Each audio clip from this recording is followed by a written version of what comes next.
कर्मण्येवाधिकारस्ते मा फलेषु कदाचन मा कर्मफलहेतुर्भो मा ते संगोऽस्त्वविकर्मणि।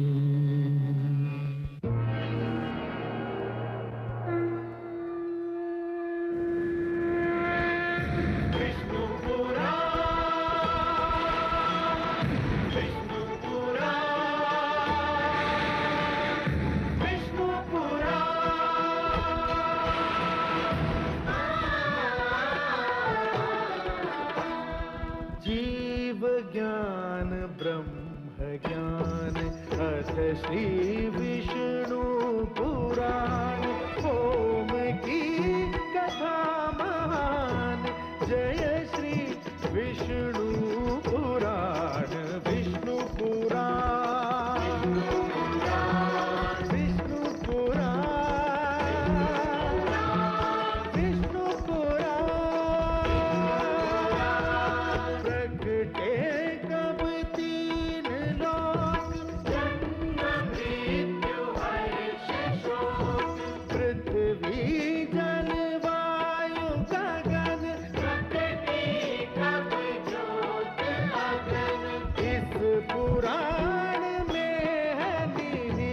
जप तप और योग ध्यान विष्णु पुराण विष्णु पुराण विष्णु पुराण। मैं मां हूं, धरती मां। मेरे मन में कुछ प्रश्न उठ रहे हैं। यदि महान शक्तियां किसी ऐसे व्यक्ति को मिल जाएं, जिसका लक्ष्य उनका दुरुपयोग करना हो, तो क्या इस सृष्टि का अस्तित्व संकट में नहीं पड़ जाएगा? यदि कोई जन कल्याण के नाम पर कोई वरदान प्राप्त करे, परंतु उसका उपयोग किसी एक वर्ग के लाभ के लिए करे, तो क्या यह कार्य अनुचित नहीं होगा?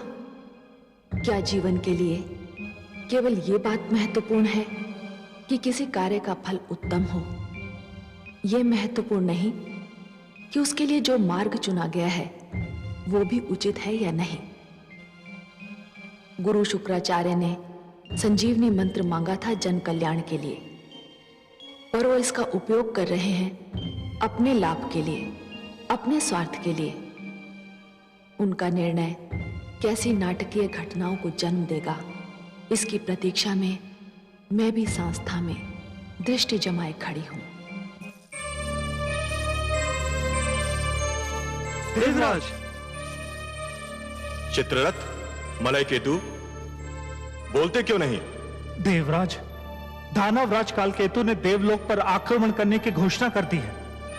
उसकी सेनाएं आंधी की गति से बढ़ी चली आ रही हैं। देवलोक में युद्ध की घोषणा कर दो। सेनाओं को तुरंत बाहर निकलने और दानव सेना का सामना करने का आदेश दो। जाओ। जो आज्ञा देवराज।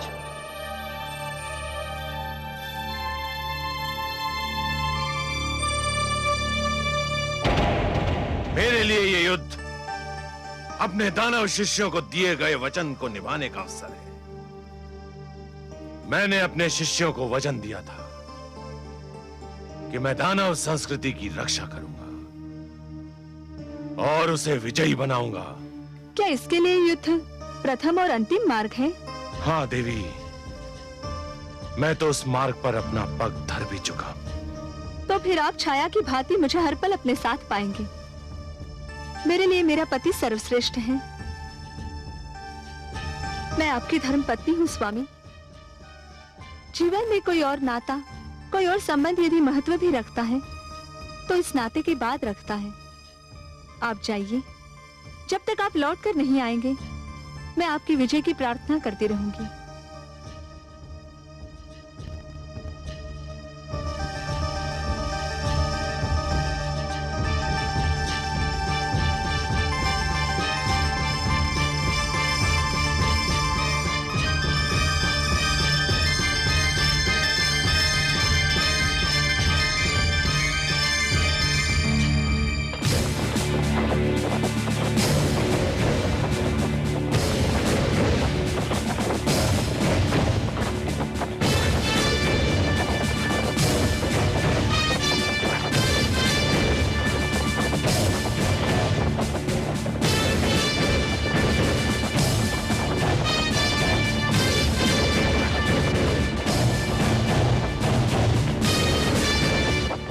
सारथी रथ रोको।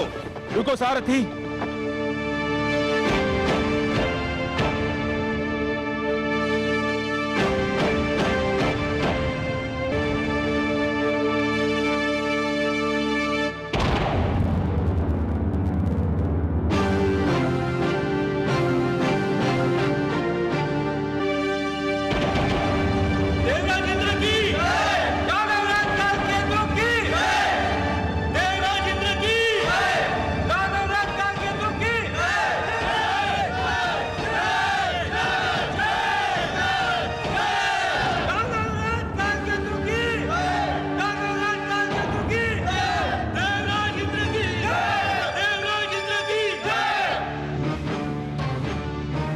देवराज इंद्र, तुम्हें बहुत घमंड है अपनी शक्ति पर। आज का दिन तुम्हारे घमंड का अंतिम दिन होगा। आज हम अपनी पराजय और अपने अपमान का प्रतिशोध लेने आए हैं। चलो युद्ध आरंभ करो। आक्रमण तुमने किया है दानवराज कालकेतु, तुमने, हमने नहीं। हम तो अपनी सुरक्षा के लिए लड़ेंगे। युद्ध तुम आरंभ करो, तुम। कायर, ये क्यों नहीं कहते कि तुम में युद्ध और आक्रमण करने का साहस नहीं रह गया है? हम तुम्हें युद्ध में पहल करने का निमंत्रण दे रहे हैं और तुम पीछे हट रहे हो। चलो आक्रमण करो। हम कायर नहीं हैं और ये सत्य तुम भली भांति जानते हो। हम पहले भी तुम्हें कई बार पराजित कर चुके हैं और आज भी यही होगा। हमें तुम्हारा निमंत्रण स्वीकार है। सावधान कालकेतु।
अब तक तुमने प्रहार किया है, अब हमारी बारी है। सावधान!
आक्रमण!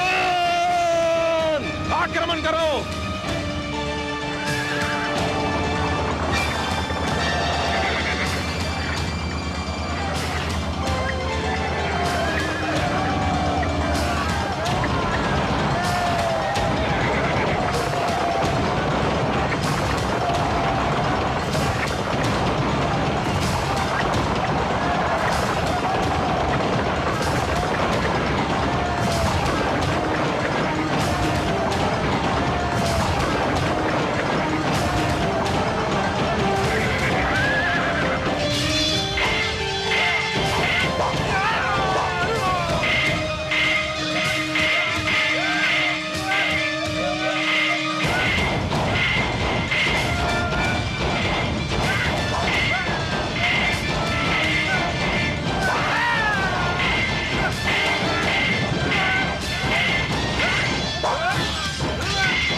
आपकी कृपा से हम जीत गए गुरुदेव। तुमने पहली बार हमें गुरु दक्षिणा दी है काल केतु। ये भेंट स्वीकार कीजिए गुरुदेव, ये इंद्र का वज्र है।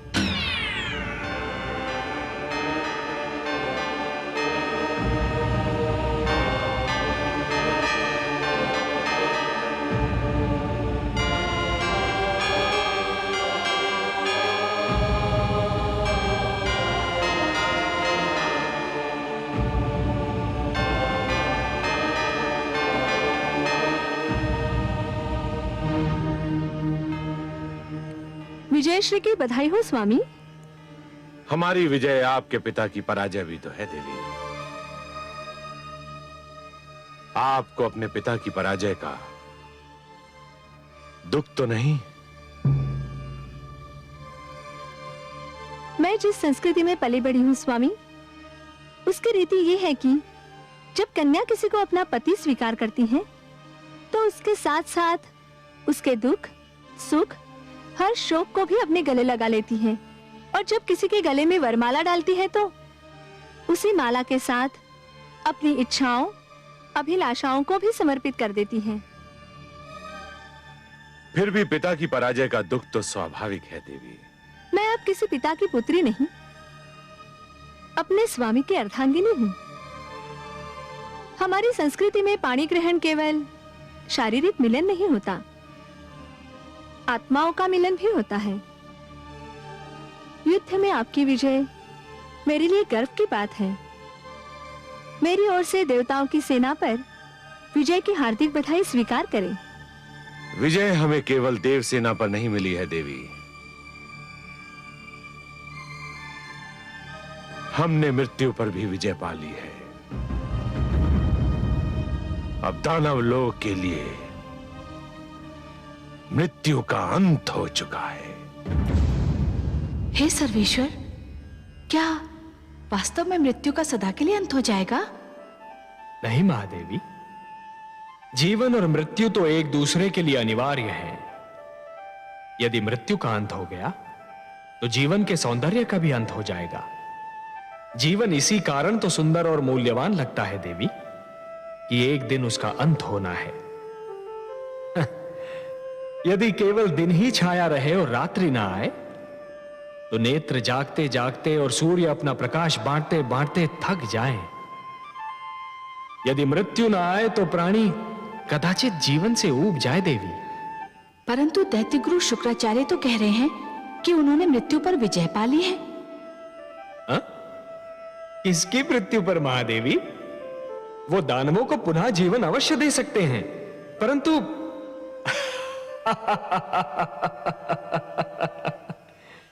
महादेवी आप तो बस देखती जाइए कि जिस अभिमान ने देवेंद्र के सिर में अपना डेरा जमा रखा था, अब वही अभिमान दैत्य गुरु शुक्राचार्य के सिर में अपना घर बना रहा है।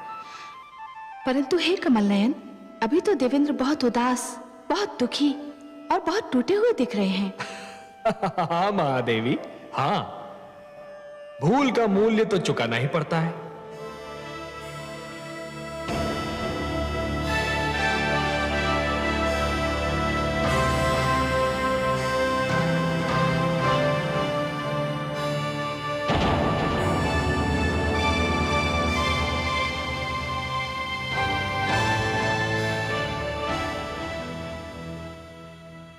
जो हुआ वो मेरी और केवल मेरी भूल का परिणाम था। इस भूल में आप अकेले नहीं हैं देवेंद्र। हम सब ने भी तो अपने आप को जी भर के चला था।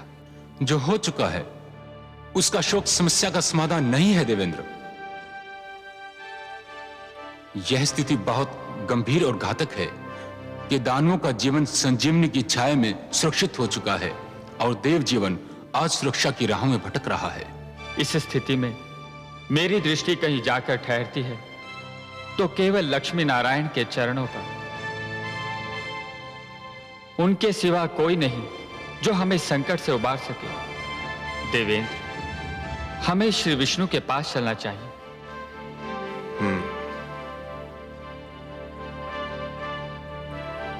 अब उनके अतिरिक्त और कौन आश्रय दे सकता है? उनके अतिरिक्त कौन रक्षा कर सकता है? कह दीजिए समस्त देवताओं से, क्या हमें मिलकर भगवान श्री विष्णु के पास जाना है?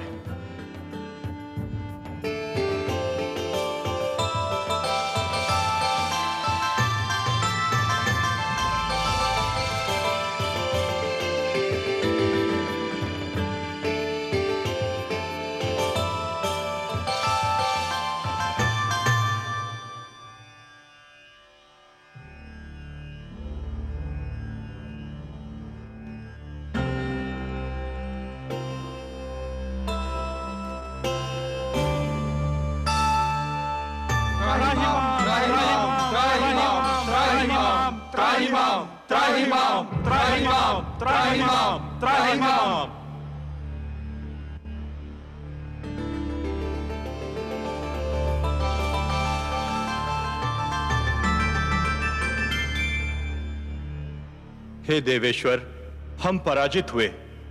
हमारी सेना के अगणित सेनानी वीर गति को प्राप्त हुए।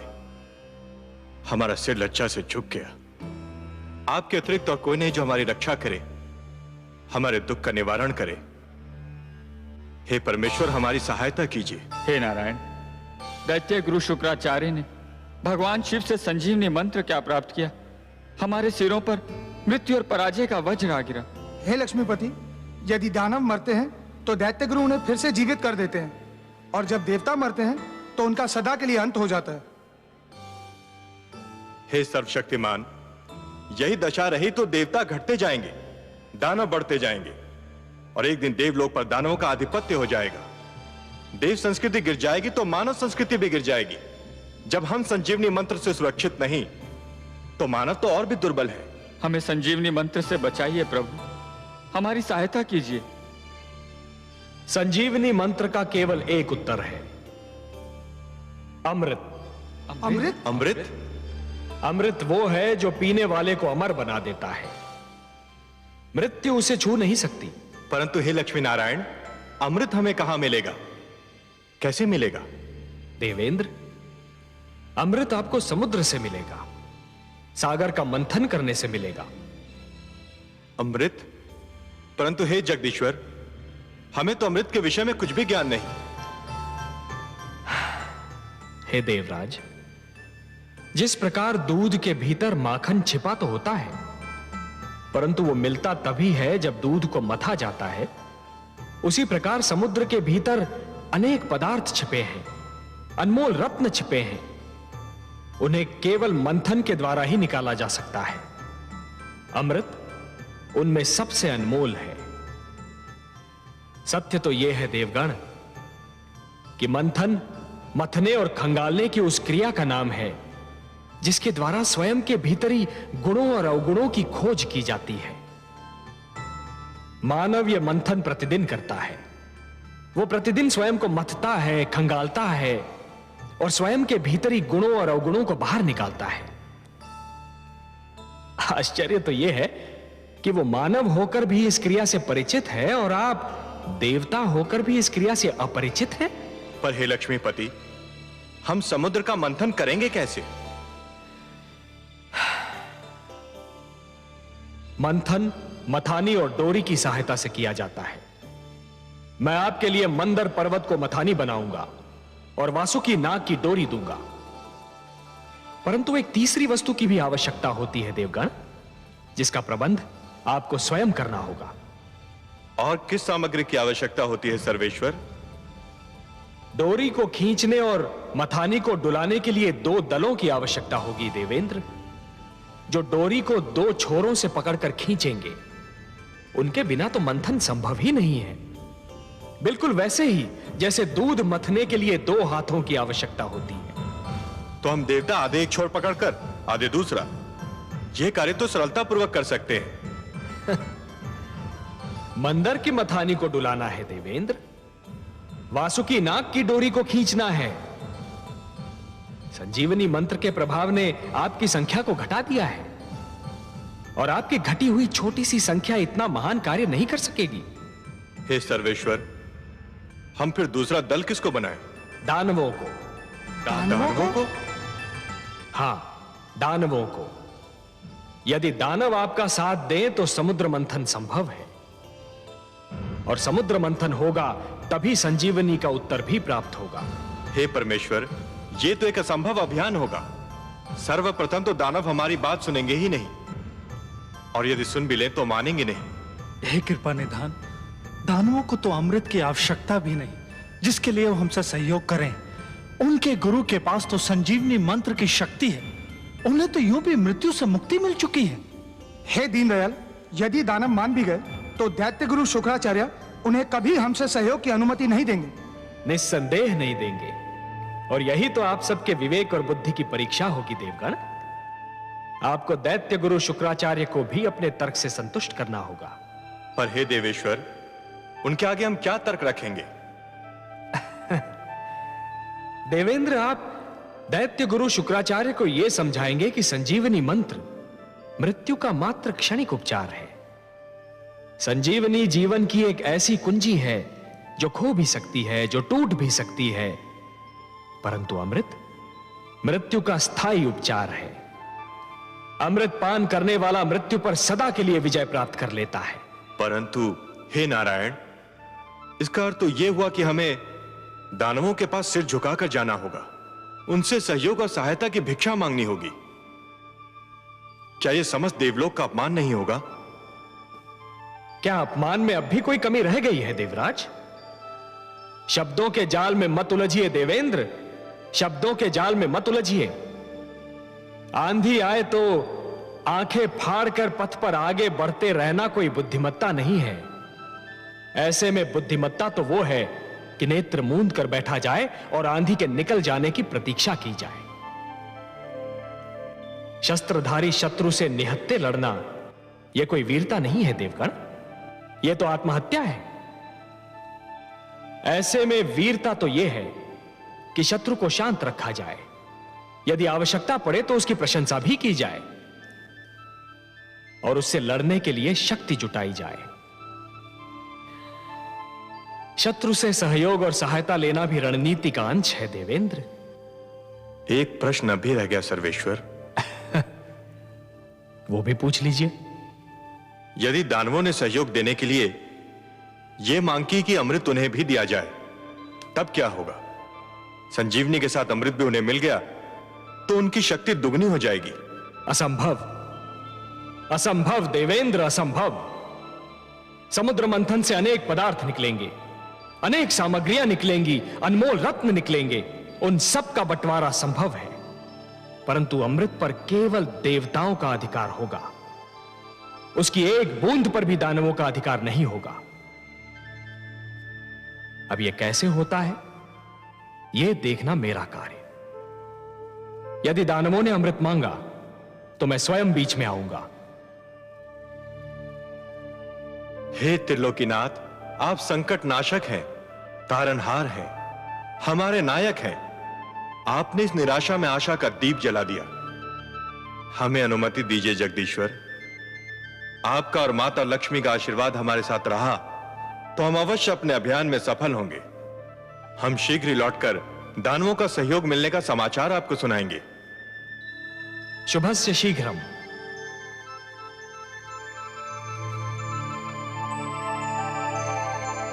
हे कमल नयन, आपने अभी कहा कि दानवों से सहयोग लिया जाए, किंतु उन्हें अमृत की एक बूंद भी न दी जाए। हाँ महादेवी, मैंने यही कहा। परंतु हे सर्वेश्वर, क्या ये छल नहीं कहलाएगा? कार्य की परिभाषा उसका उद्देश्य निर्धारित करता है महादेवी। यदि उद्देश्य उत्तम हो तो उसे छल का नाम नहीं दिया जाता, उसे नीति का नाम दिया जाता है। देवताओं को भी नीति से कार्य लेना होगा। छल तो गुरु शुक्राचार्य कर रहे हैं महादेवी। उन्होंने भगवान शिव से कहा कि संजीवनी मंत्र उन्हें मानव कल्याण के लिए चाहिए, पर क्या वो मानव कल्याण कर रहे हैं? वो तो संजीवनी मंत्र का उपयोग केवल दानव कल्याण के लिए कर रहे हैं। और यह छल है देवी, यही छल है। और इसके उत्तर में कोई भी कार्य, भले ही उस पर छल का संदेह ही क्यों ना हो, उचित ही नहीं उत्तम भी है। आप तो उत्तरों के उत्तर हैं, तर्कों के तर्क हैं और उद्देश्यों के उद्देश्य हैं कमल नयन। आपकी हर बात में रहस्य होता है।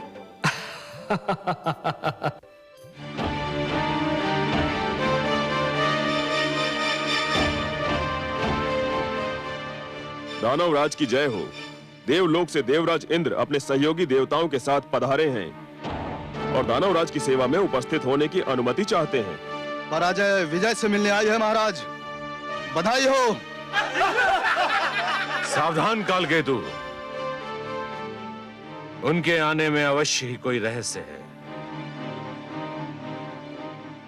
देवराज और उनके साथी देवताओं को सम्मान सहित सभागार में लाया जाए। जो आज्ञा दानवराज।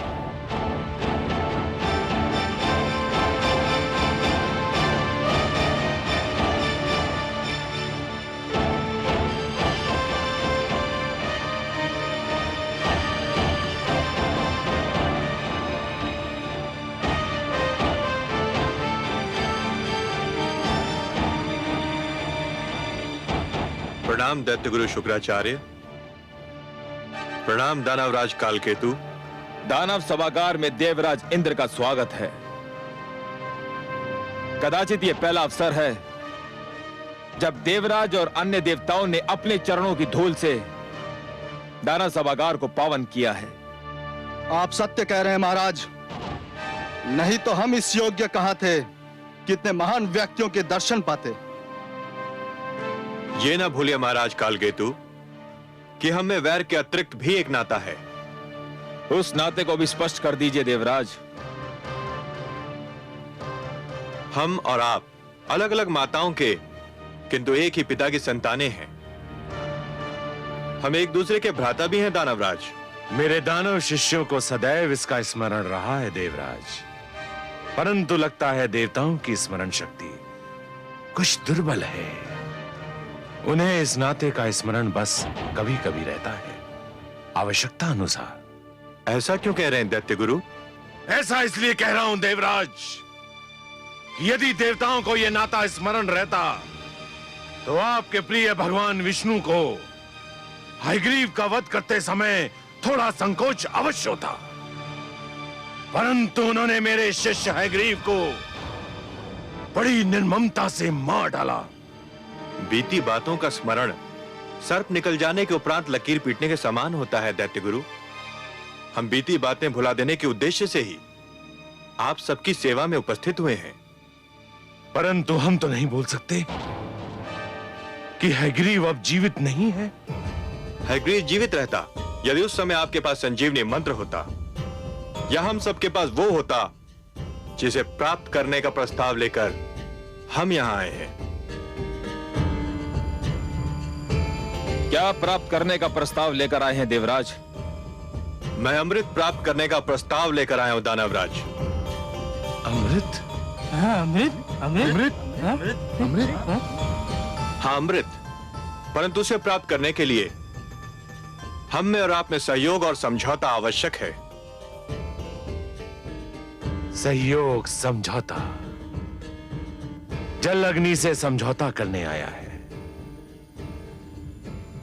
मृग सिंह से सहयोग चाहता है।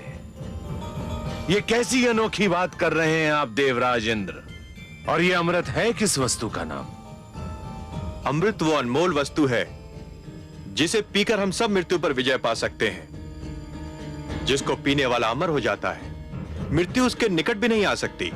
मृत्यु तो यूं भी मेरे शिष्यों के निकट नहीं आ सकती है देवराज, आ भी जाए तो उल्टे पांव लौट जाती है। आप भूल रहे हैं कि मेरे पास संजीवनी मंत्र है। दैत्य गुरु शुक्राचार्य, आप महान विद्वान हैं, महाज्ञानी हैं। संजीवनी मंत्र ने आपको इतना शक्तिशाली बना दिया है कि कोई आपके समक्ष सिर नहीं उठा सकता। फिर भी क्या मैं आपसे एक बात पूछ सकता हूं? अवश्य पूछिए देवराज, मैं आपको निराश नहीं करूंगा। यह सत्य है कि संजीवनी मंत्र के कारण दानव मृत्यु के भय से मुक्त हो चुके हैं। उन्हें मृत्यु आ भी जाए तो आप उन्हें पुनर्जीवन प्रदान कर देंगे, परंतु यदि आपको कुछ हो गया तब क्या होगा दैत्य गुरु?